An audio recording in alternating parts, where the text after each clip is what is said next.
Good morning, good night, wherever you may be. My name is Irv Homer. We have no guests tonight.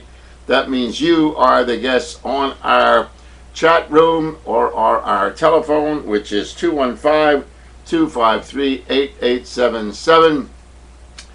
And once again, I want to thank Ron for doing Monday night's program the night before the inauguration. And thanks John McCarthy on Wednesday, who spoke about mortgages and received some positive feedback from John. But tonight, it's you and me. So once again, if you have any questions or comments, please feel free to get on our chat room and to give us a call at 215-253-8877. This program is dedicated for me. It gives me an opportunity to speak without fear of a program director or station management or somebody who controls the airwaves and tells you how to talk, what to say, so that you don't offend anyone. Well, I don't do that. I may offend a lot of folks, from my opinion, but I dare say what I'm going to tell you tonight is based on logic, based on honesty, based on sound principles, and above all, based on opinions that can't be refuted.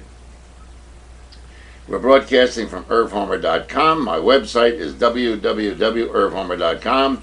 My email address, and I receive a lot of email, and I do appreciate it, and it's evilerv@irvhomer.com. Now, from time to time, I receive mail that corrects me on something that I may have said in constructive criticism. I have no problem with constructive criticism. If I am wrong, I certainly want to correct it. I haven't been wrong that much in all the email that I've received. And I have to thank the audience of this program because there is no hate email. I have not received any hate email whatsoever. Not that I'm probably not entitled to it from folks who may disagree with me, but I think you basically understand that this program is dedicated to something to think about. And I tend to think about these things. And I think about the last demonstration. We'll start with the inauguration of President Barack Obama. Was it magnificent? Of course it was. Was it inspiring? Of course it was. Was his speech torn apart? Of course it was. But you must remember, ladies and gentlemen, that if Jesus Christ were alive today, and he gave the Sermon on the Mount, I guarantee you the bloviators would pick that speech apart to a point where poor Jesus wouldn't know what the hell to talk about after that speech called the Sermon on the Mount. I suppose these folks in talk radio and in talk television think they're brilliant. When I hear idiots like Dennis Prager or people of his caliber who are so respected on their honesty and their integrity make stupid ass statements, and they've all been guilty of it,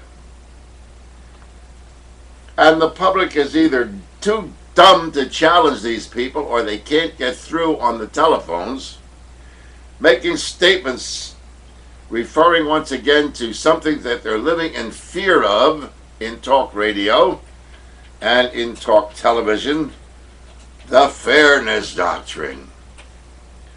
And this genius, Dennis Prager, who brags about how brilliant he is and how many speeches he gives all over the country, on today's program was saying, quote, "Well, there's certainly no balance in the New York Times, and there's no balance in the New York Post, and why should there be a fairness doctrine for those on radio who voice their opinion?"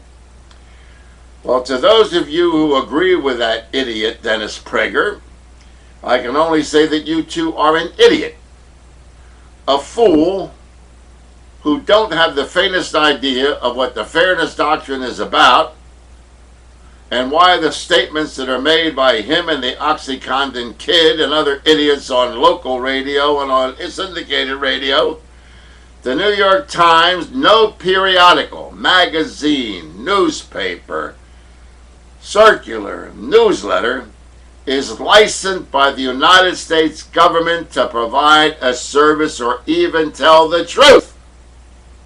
Now, dummies of America, pay attention. Radio and television stations are licensed. Newspapers are not. I can print a newspaper and be as unfair as I want to, and the government has no right to tell me what to say or what not to say. Radio stations and television stations are licensed by we, the people of the United States. There is a difference, dummy, between a licensed means of communication and a non-licensed means of communication, and the print media is not licensed by the federal government. It has no rules to go by with. It has no guidelines established by the federal government. It has no renewal of any license by the federal government. It has no frequency assignments like the federal government in broadcasting. And I cannot understand how these idiots get away with making statements, well, the newspaper are not, fair and balanced, so why should radio or television? We behind the microphone have a voice to speak and we speak our opinion. Well, you're licensed, dummy, to provide a service for all the people of the United States where you're broadcasting.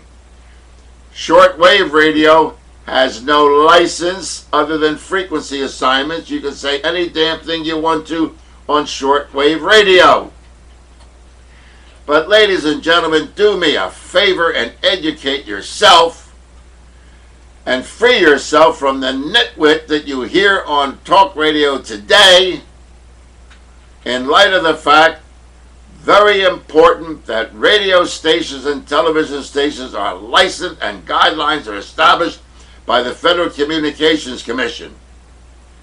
No newspaper has ever been put out of business by the federal government for anything they printed. Radio stations and broadcasting television stations have lost their license because they did not provide the services for which they are licensed for. Now, you can serve all the liquor you want in your home free of charge, but you can't charge for it because bars are licensed by the government. They must adhere to certain guidelines in getting you intoxicated, making sure that the booze you serve has not been watered down, making sure that you abide by the restaurant laws that govern liquor licenses in the Commonwealth of Pennsylvania. But if you try it in your home, you'll get busted. So please do me a favor and educate yourself when you hear these nitwits talking about fair and balanced broadcasting versus the fair and balanced print media that is not licensed.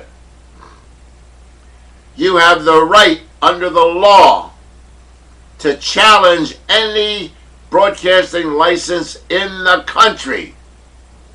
If I were a younger person, knowing what is going on today in the broadcast media, I would file a legal complaint against every radio station in the United States for not performing as they are licensed to perform, and that is to present to the community certain standards that they must adhere to. Are they that dumb to realize that when that thing occurred at halftime at the Super Bowl game, I forget how many years ago it was, where the breast of Janet Jackson was exposed for 2 seconds, the federal government required a delay system so that it shouldn't happen again. Allegedly, the display of Janet Jackson's tit. Oh my God, he said tit! Can't do that on a commercial radio station or television station. I can say tit, tit, tit, tit, tit, tit, tit all I want to tonight. I can put it in print and put tit, tit, tit, tit, tit, and ass, ass, ass, ass, ass, and the federal government can't take my print license away from me because I don't have a license to print anything.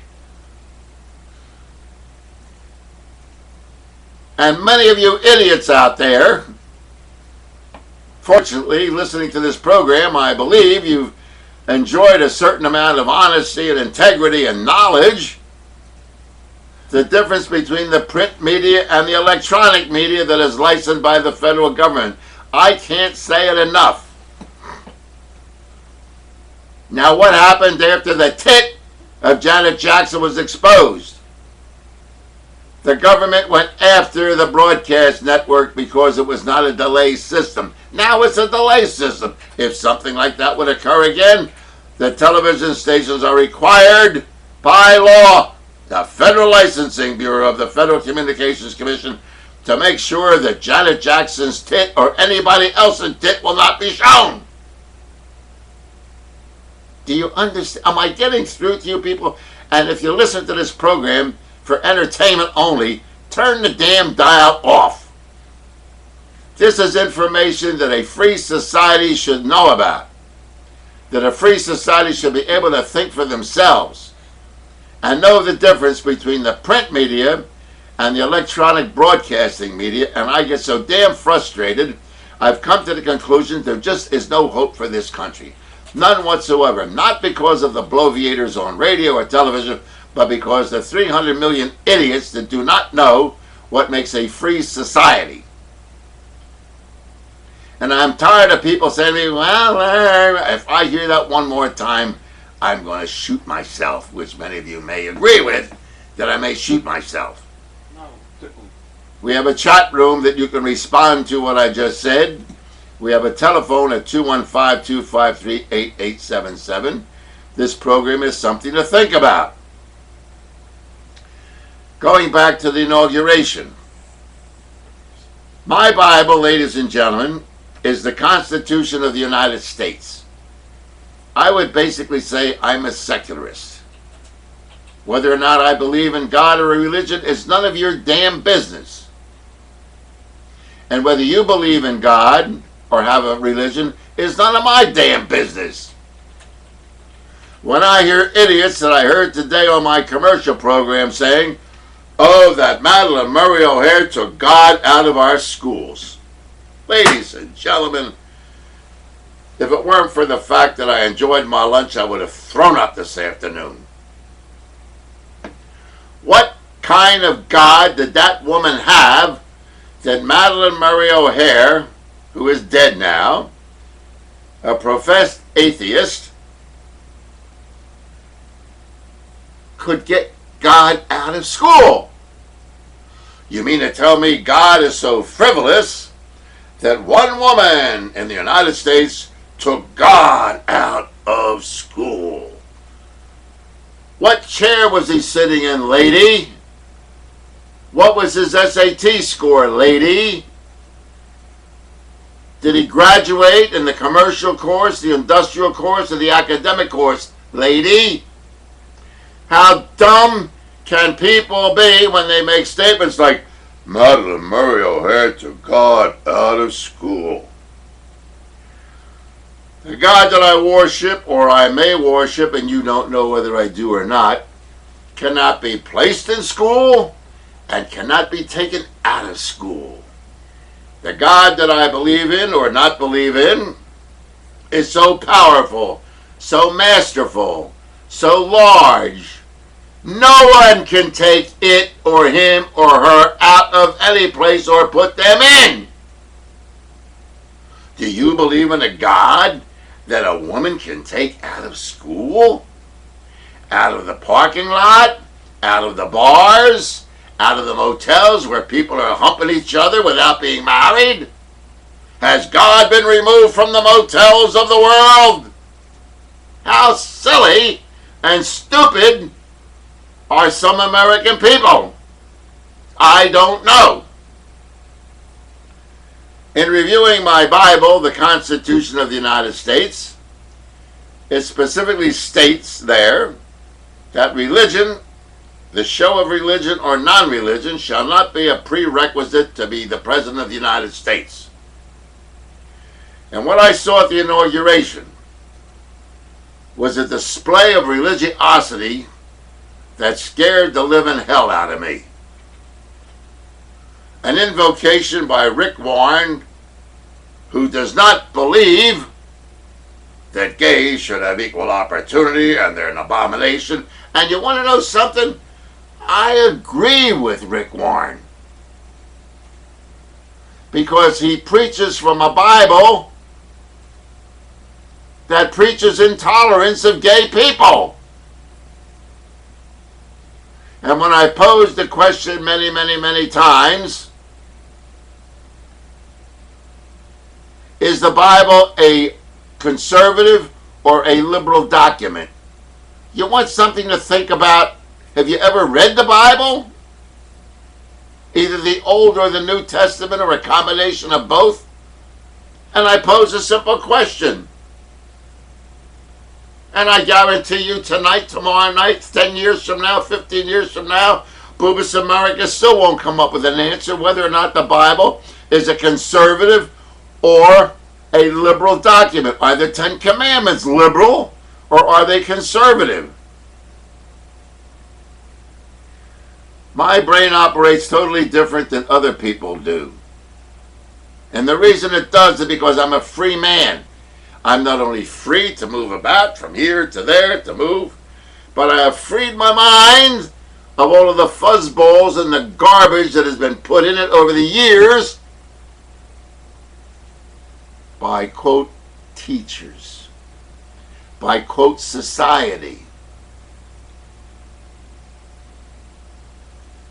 You obey the law in America for one reason, if you believe in religion. Because you got to do good on earth. Because if not, when you die and go to hell, you're going to be punished. Now, I'm wondering, ladies and gentlemen, as a free-thinking person, whether if there was no punishment after death, that you were going to go to hell, if the religious people of America would do any good, or they would obey the law.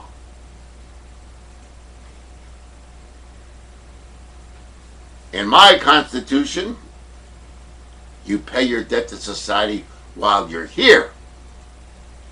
And if I violate the Constitution of the United States, I will be prosecuted and go to jail. I don't want to have to wait until I die to meet some omnipotent being that I don't know whether it exists or not to be punished. So therefore, if you believe in God, you got to do good, because your reward in heaven shall be great. Well, I don't know whether there's a heaven or not, so why not be good right here on earth and not worry about whether you're going to be prosecuted or not after you croak?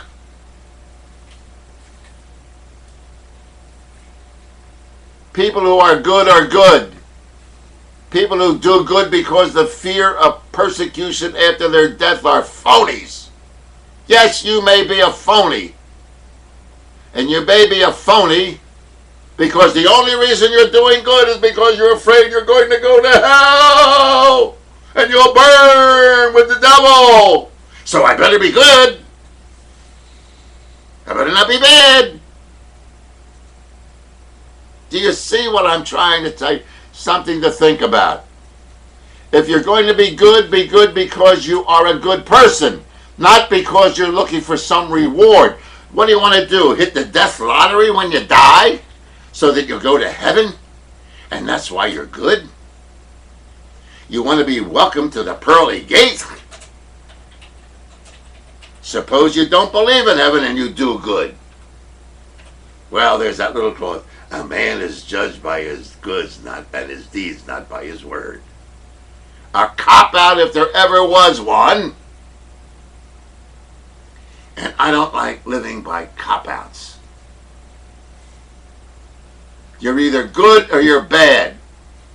Not looking for some lottery win in heaven after you die. And so what we had at that inauguration was a Rick Warren who compromised his religious principles by not attacking gay people, by not attacking fornication, by not attacking illegal births, illegitimate births of children. The man is the biggest phony that ever practiced and preached the Bible. And the man who did tell the truth in the benediction was Reverend Joseph Lowry. In one little quote that he made, he's an anti-American, he's anti-white, he's a racist because he said if you're white, you should do right. And Reverend Lowry was taken to task by a phony broadcaster in Philadelphia who on a radio station of 50,000 watts had the unmitigated gall to call Reverend Lowry a racist when that 50,000 watt radio station, WPHT 1210, does not have one major black broadcaster on it. Not one.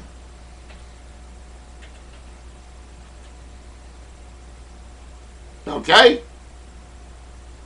Not one. But he's sitting there pontificating about how evil Reverend Lowry was. We white people still control America, ladies and gentlemen. Make no mistake about it. Do I apologize for it? No. Do you know why? God made me white, not black. And God made you white, or maybe God made you black. So if you got a bitch to God that you believe in because he made you black to be persecuted. When this idiot on 1210, who has probably never been persecuted in his life because he's Catholic, he personally has never been a Jew or has never been black. The very church that this man goes to and worships and constantly kisses Cardinal Regali's ass, the Archbishop of Philadelphia, has been instrumental in calling guys like me when I was a kid a Christ killer. He never had to go through that crap because it was his church up until about 15 years ago decided that the Jews did not kill Jesus. This is the garbage that even Jews appreciate. Oh, Dom, you're a wonderful talk show host. It's a wonderful radio station. Where is the NAACP and my friend Jerry Mondesire for not insisting that a government-licensed radio station have a black talk show host on that station with the prominence of a Michael Smerconish, a Rush Limbaugh, a Glenn Beck, Sean Hannity? Where are you, Jerry? Are you kissing their ass, Jerry? Is the NAACP yellow? You'll go against some little frivolous organization. This is the idiocy that I'm living with today and why I do this type of program. Is it costing me my career in commercial radio? Probably, and I don't give a crap. I'm up to here with commercial radio. I'm up to here with the stupidity of the masses. I'm up to here with the stupidity of people who read the Constitution and then don't have the faintest idea of what the hell's in there. I received an email from one of my listeners today, and I'll read it. I won't mention the name of the person who sent me the email, and I have a few of them. I get too nervous when I talk on the air, so I am emailing you. I think we should not introduce any religion into government whatsoever. No swearing on the Bible, no benediction, no invocation, no mention of God, nothing. Obama should never have to answer the questions about whether he was a Muslim to remain a viable candidate. However, he felt as if he had to. We need to continue to speak out about this, and I intend to speak out about it. Am I placing myself at personal risk? I don't know. There's a lot of nutcases out there in the name of God have killed people. But am I lying or am I telling the truth? America listed under the United Nations, where it says religion, says secular. What I saw was a hallelujah, glory be inauguration with Rick Warren with an invocation, the Reverend Lowry and a benediction, 4 or 5 clergymen there blessing. I don't want God to make America right. I want the people that live here to be right with their God and do things properly. That's what I want. I don't need God to do right.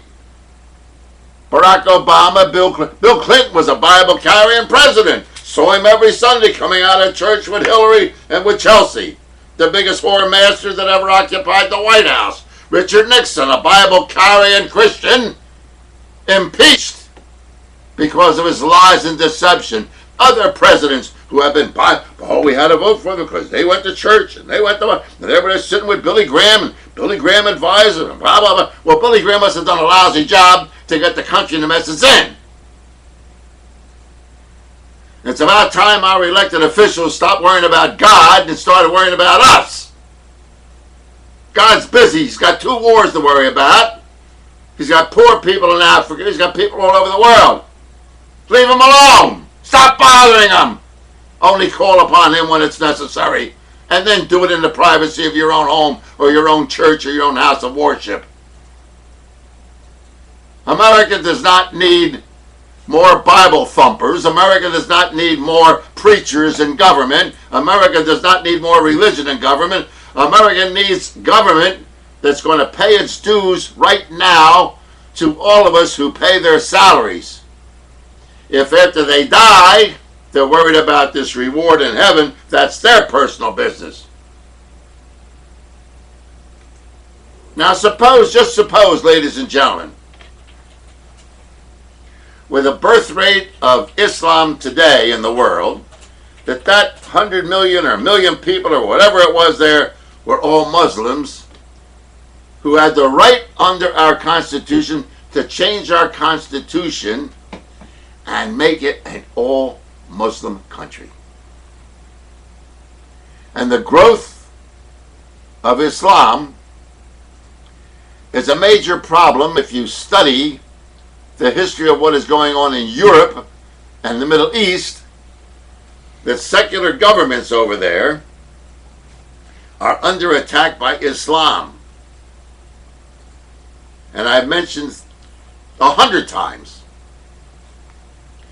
with no insulting of the Islam faith, but that's their faith, the same as Christianity holds gays and lesbians as an abomination. You can't change what it says in the Bible because you want to be the guy who gives the invocation at the presidential inauguration. Rick Warren believes in the Bible, which is his right to do, and criticize and condemn gays and lesbians to hell. But that whore prostituted his own religious belief.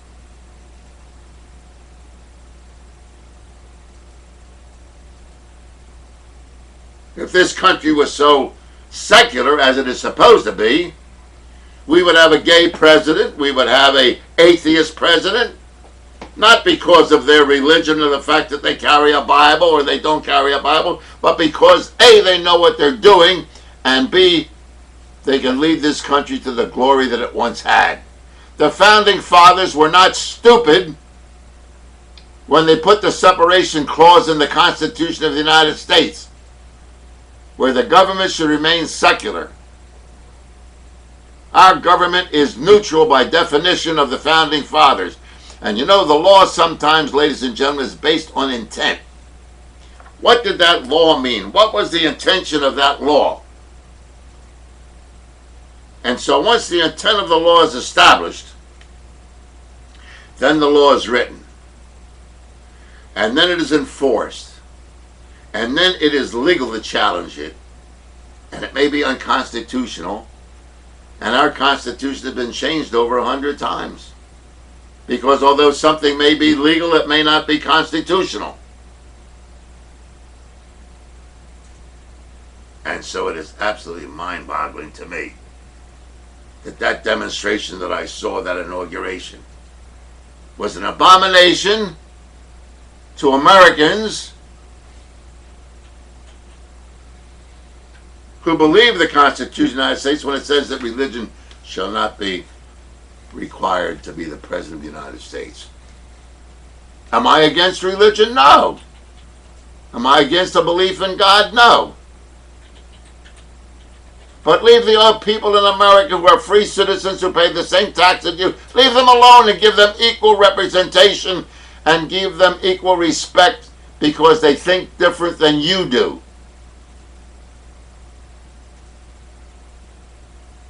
But the faith of Islam and Christianity is not satisfied with that.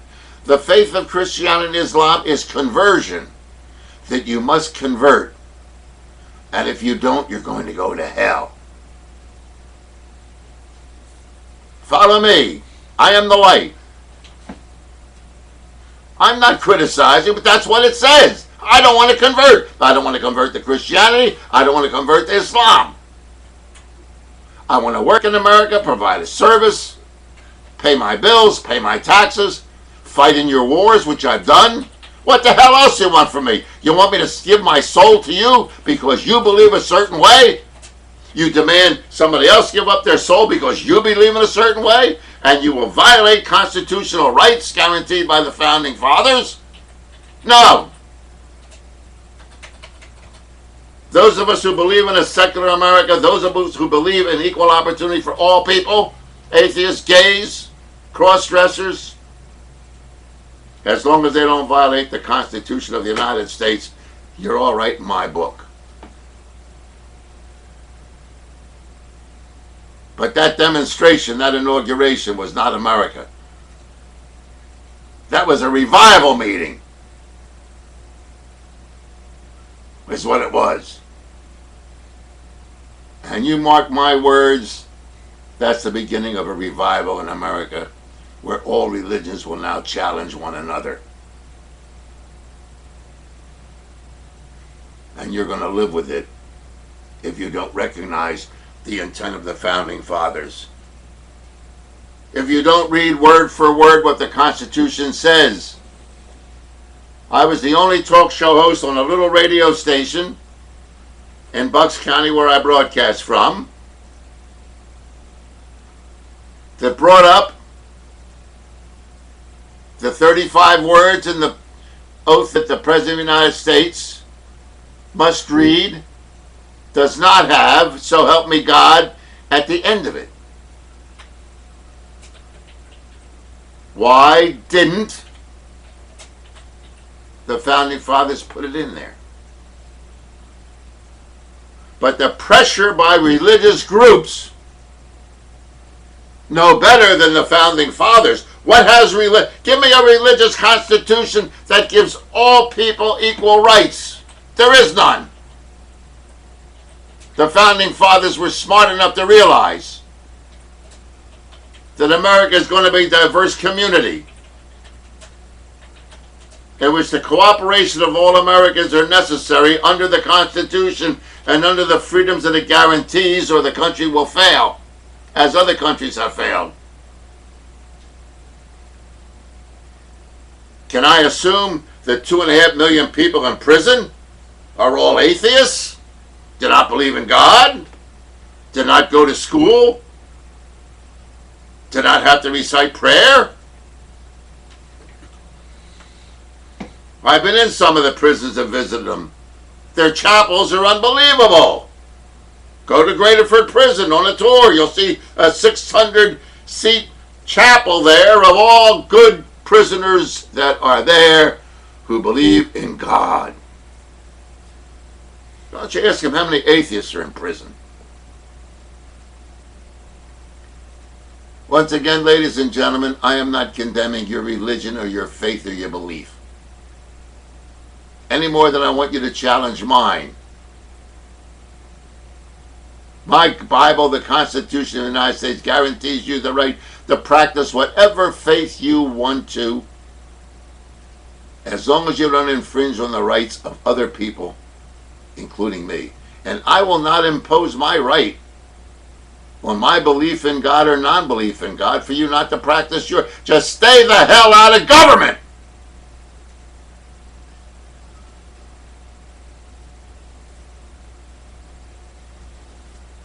I think I've made my point.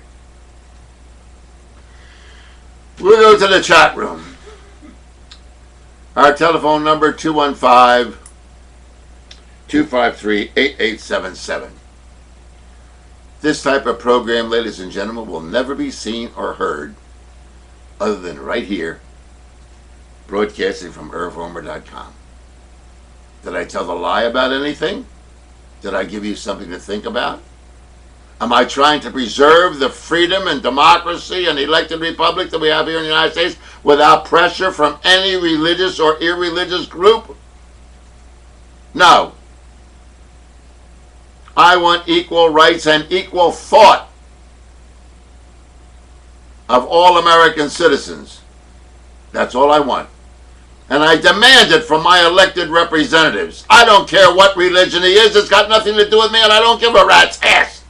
I want to know whether or not the man or the group or the Congress or the Senate or the local politician is a good father, a good single person. He could be gay, could be... I don't care what he is. As long as he meets the criteria of a person who can be a good administrator, a good teacher, and a good person who handles my tax dollars, I don't give a damn whether he goes to church or not. I don't care whether he believes in God or not.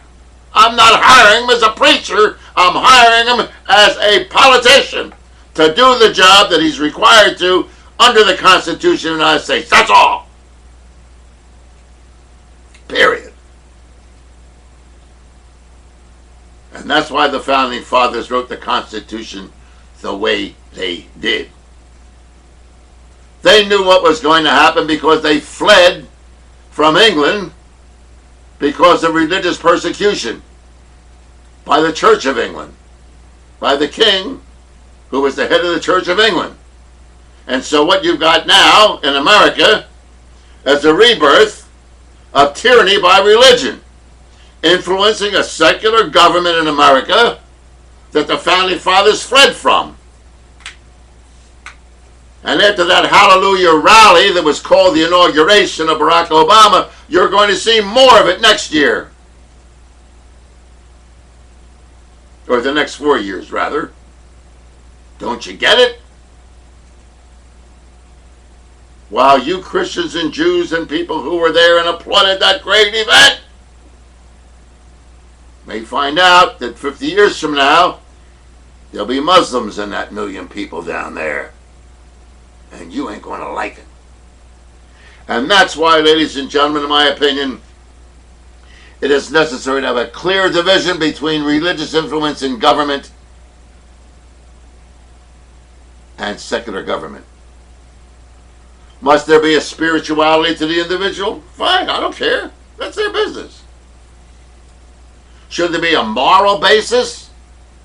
The morality of the Constitution of the United States is good enough for me. Let those learned men who are in the Supreme Court or in the local courts review the law. Let them challenge the law. Let's have an open discussion of the law and demand of that separation. Demand the government cannot influence, invoke, or deny the opportunity to practice the faith the way they want to, but not in government. Should there be a moral clause, a morality in our schools? Of course there must be. And the reason that people do not adhere to it because they don't believe in your moral law, your particular religious moral law, they don't believe in. The Bible says you can't serve two masters. Well, how do you believe in a church that says gays are an abomination to the world and then believe in a government that says you can't pay attention to anything that it says because the law is that you can be gay? People who believe in this nonsense, and that is the invocation of religion into government, are mental cases. You're under stress. You can't. I can't figure it out. I go crazy. Are gays nuts? I go to church and in synagogue, and the gays are an abomination, and yet the government says they're perfectly legal. I'm going crazy. I don't know who to believe. You're all nuts.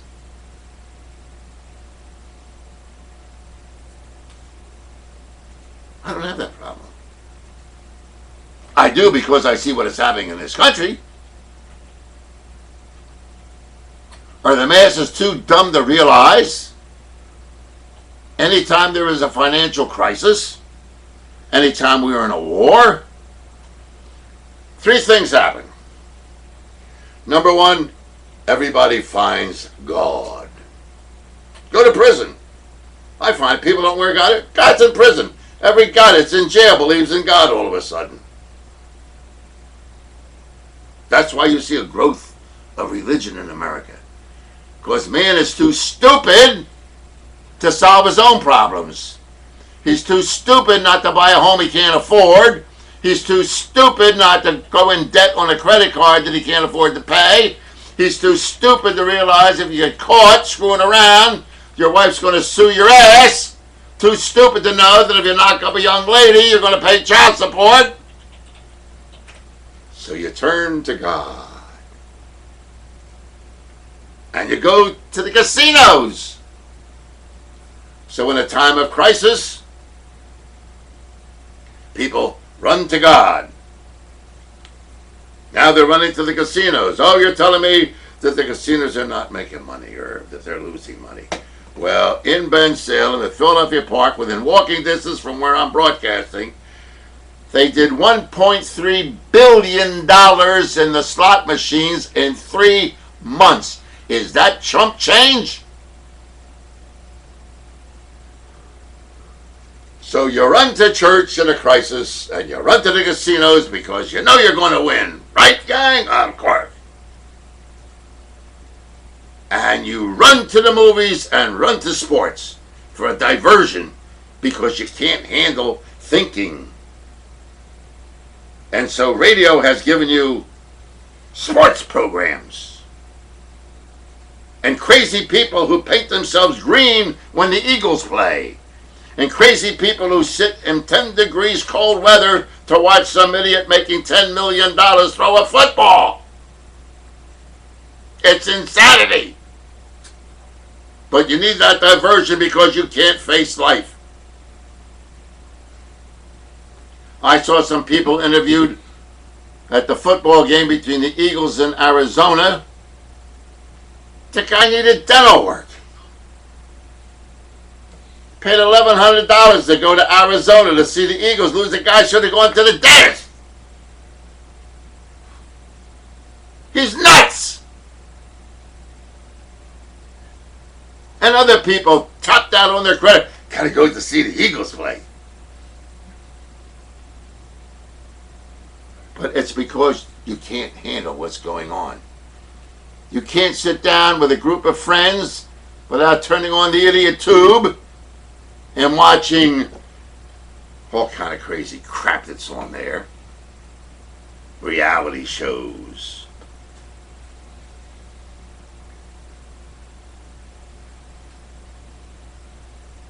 Thank God I have been freed over the years in broadcasting to eliminate that crap from my head, and I refuse to put it on the air on commercial radio.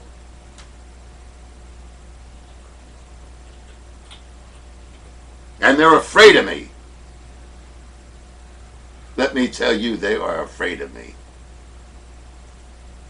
And those talk show people and the people in management watch this program and they review the archives and they thank God they don't have to put up with me as an employee. Because if they couldn't lead these little pimps by the hand and give them their talking points and have them kiss the ass of products that blow up on you, cars that are no damn good, food that'll rot your teeth, clothes that will set on fire if they used to have tris in them, that's what they're afraid of. God forbid the public should be educated on the public airways. They'd rather have an indoctrinated class that runs the church, believes in God, punishment after death. You do wrong, I want you punished right here. If I do wrong, I'm willing to be punished right here. I don't do good in my life, as I've done for years with a foundation, handling over 35,000 children that are chronically terminally ill, because I'm looking for some reward in heaven. I do it because those kids need a dream or wish, because they're going to die.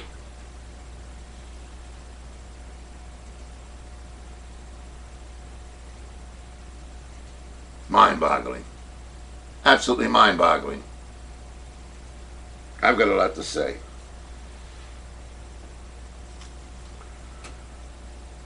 President Barack Obama has signed a lot of executive orders, one in closing Guantanamo Bay within a year.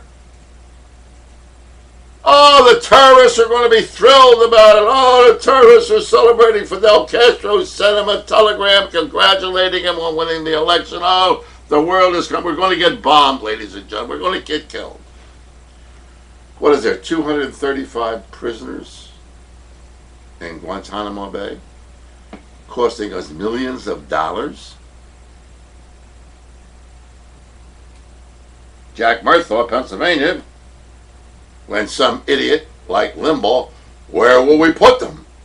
You mean to tell me with all the jails we have in America, we don't have room for 237 more prisoners?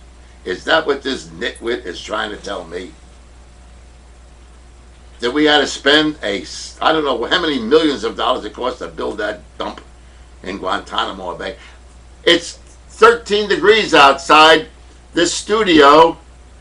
They're in 75-degree warm temperature in Cuba. We're freezing our ass off, and those 235 guys are nice and warm getting a suntan. We'll get to torture in another program. But John Murthaw, Pennsylvania, said, I'll tell you where to put them. I'll put them in my prisons in my state.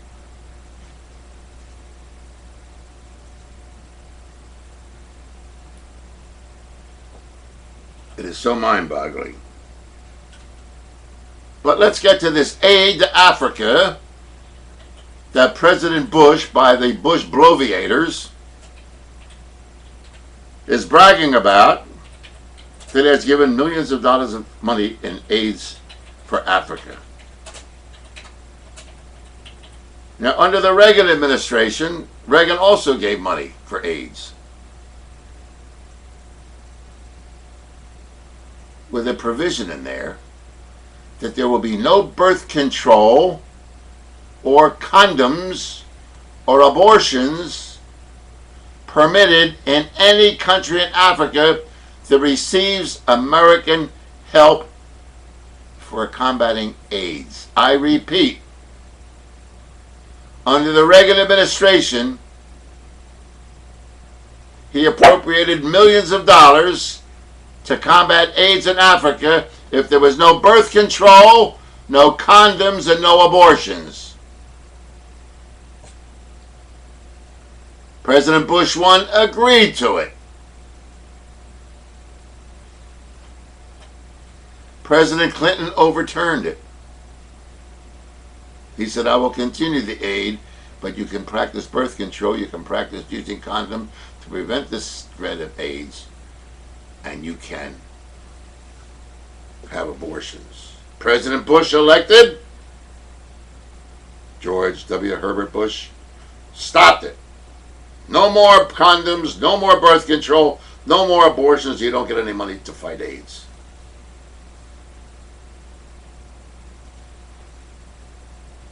Now President Barack Obama has reversed it again. He will give money, your tax dollars and my tax dollars, to African countries, and they're permitted to have abortions. They are permitted to have condoms. They are permitted to have birth control. So I hope all you people under the Bush administration, the Reagan administration, the George Walker Bush administration are happy that the African folks that they are, and I respect their right as natives or whatever the hell they do, spear chuckers, whatever they're called, I don't know. Put a condom on to stop spreading AIDS. I got to pay for it. You got to pay for it out there, dummy. So during the time of Reagan, during the time of Bush 1, during the time of Bush 2, AIDS grew. Under the Clinton administration, it diminished. Maybe under the Barack Obama administration, our tax dollars going to combat AIDS in Africa, now that they're allowed to use condoms, now that they're allowed to have birth control, and now they're allowed to have abortions, maybe it won't spread the way it did in the last 8 years. But it's amazing how they take the little clips out of each and everything and the lying Hannitys, the lying Limbaughs, the lying Medveds, the lying Pregers, the lying Savages try to impress you how wonderful George Bush was in providing money for AIDS in Africa. Well, take a look at the countries he gave it to, and you'll see they were minimum. Dummies of America, there is no hope for this country. Take my word for it. As long as the bloviators are doing what they're doing, there is no hope for this country. We worry about the dumbing down of our children. Well, it is obvious why they're dumbed down, because most adults in America are already dumbed down, and they're raising children that are also dumbed down. The ability for critical thinking in America is dead.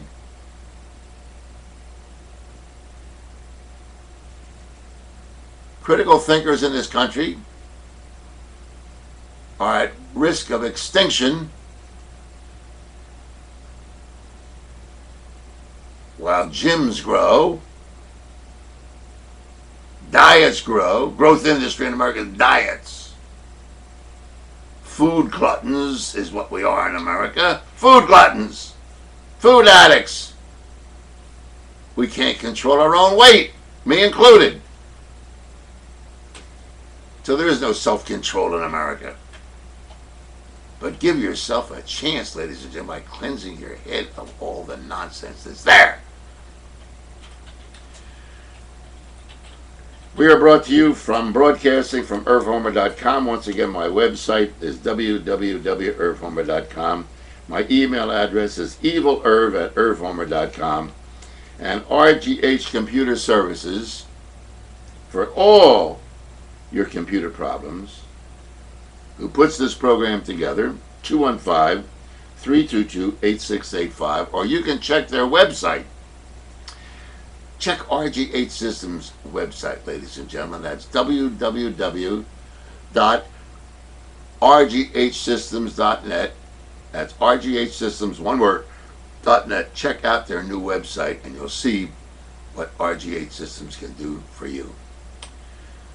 Ladies and gentlemen, I'm about to explode with what I see on the chat room. First comment: Irv, the managed depression that is going on may employ the financial destruction of the print media. This is not a managed depression. This depression was not managed. This depression is capitalism. That if you read anything about capitalism, you would understand that this was inevitable. If you listened to my program when I was on commercial radio, when I was called the Prophet of Doom, you would have recognized that this situation worldwide would have occurred if you read any of the books that I have on my list of books not to read. You probably didn't read them. Far more brilliant men and women than me have written on this subject for years, prophesizing what was going to happen if we continued thinking and acting the way we did. And government just went crazy, and this thing was inevitable. And a lot of friends of mine, like myself, who saw this coming, made damn sure that we weren't victimized by it.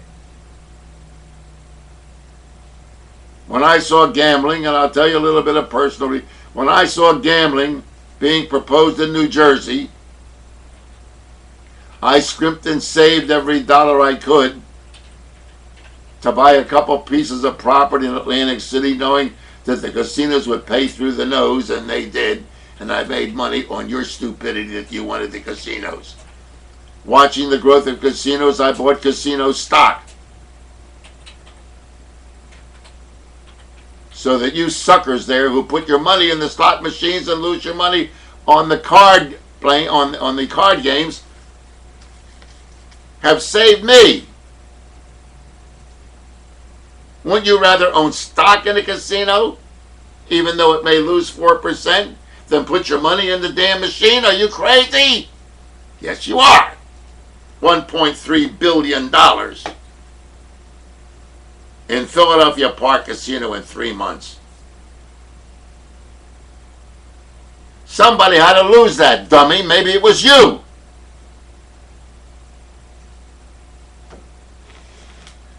I believe that Ed Shemp, Unitarian of Abington, truly believed in the First Amendment and did not want the government to dictate how citizens can practice their faith. This is what a representative republic through the Constitution protects every single individual rights. You're right, Dan. It was not Madalyn Murray O'Hair that filed the first lawsuit against prayer in school. It was a gentleman by the name of Ed Shemp, who was not only Unitarian, but he was a minister, and his church was located at Cottman and the Boulevard. Ed Shemp, a Unitarian, God-believing American minister of the Unitarian Church, filed the first lawsuit to remove prayer from school. But that was not good enough for the boobuses, including the idiots on radio and television today. They had to find a scapegoat. We couldn't imagine a minister, a man of God, wanting to invoke the Constitution of the United States to remove a government prayer from school. So let's find an atheist, Madalyn Murray O'Hair. And she became the poster child for removing prayer from public schools. It was not Madalyn Murray O'Hair. Dan, you're absolutely right. It was Edward Shemp, who I knew personally. A God-believing, patriotic American Unitarian minister. Dummies of America! You still curse the name of Madalyn Murray O'Hair. When it was Ed Shemp, a minister, a real man of God, a real patriotic American. But that's not good enough.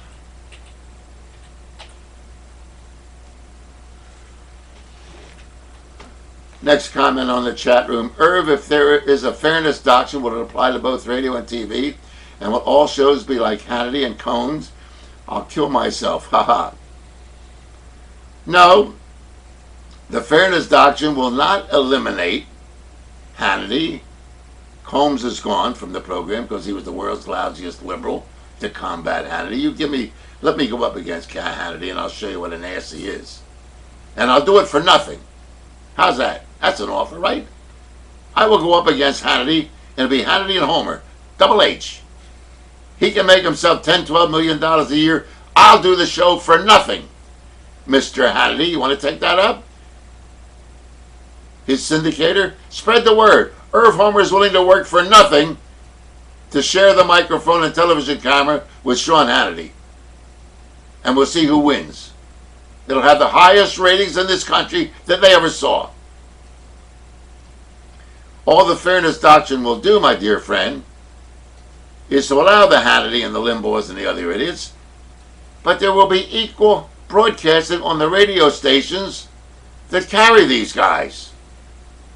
3 hours of an Irv Homer, not me personally, presenting another point of view for 3 hours, and let Hannity be on, let Limbaugh be on, let them all be on. I don't want to take anybody off the air under the fairness doctrine. I just want a different point of view. And if the networks are too liberal, then let the networks also live under the fairness doctrine by giving an opportunity for conservatives to be on the 6 and 11 o'clock news. I have no problem with that.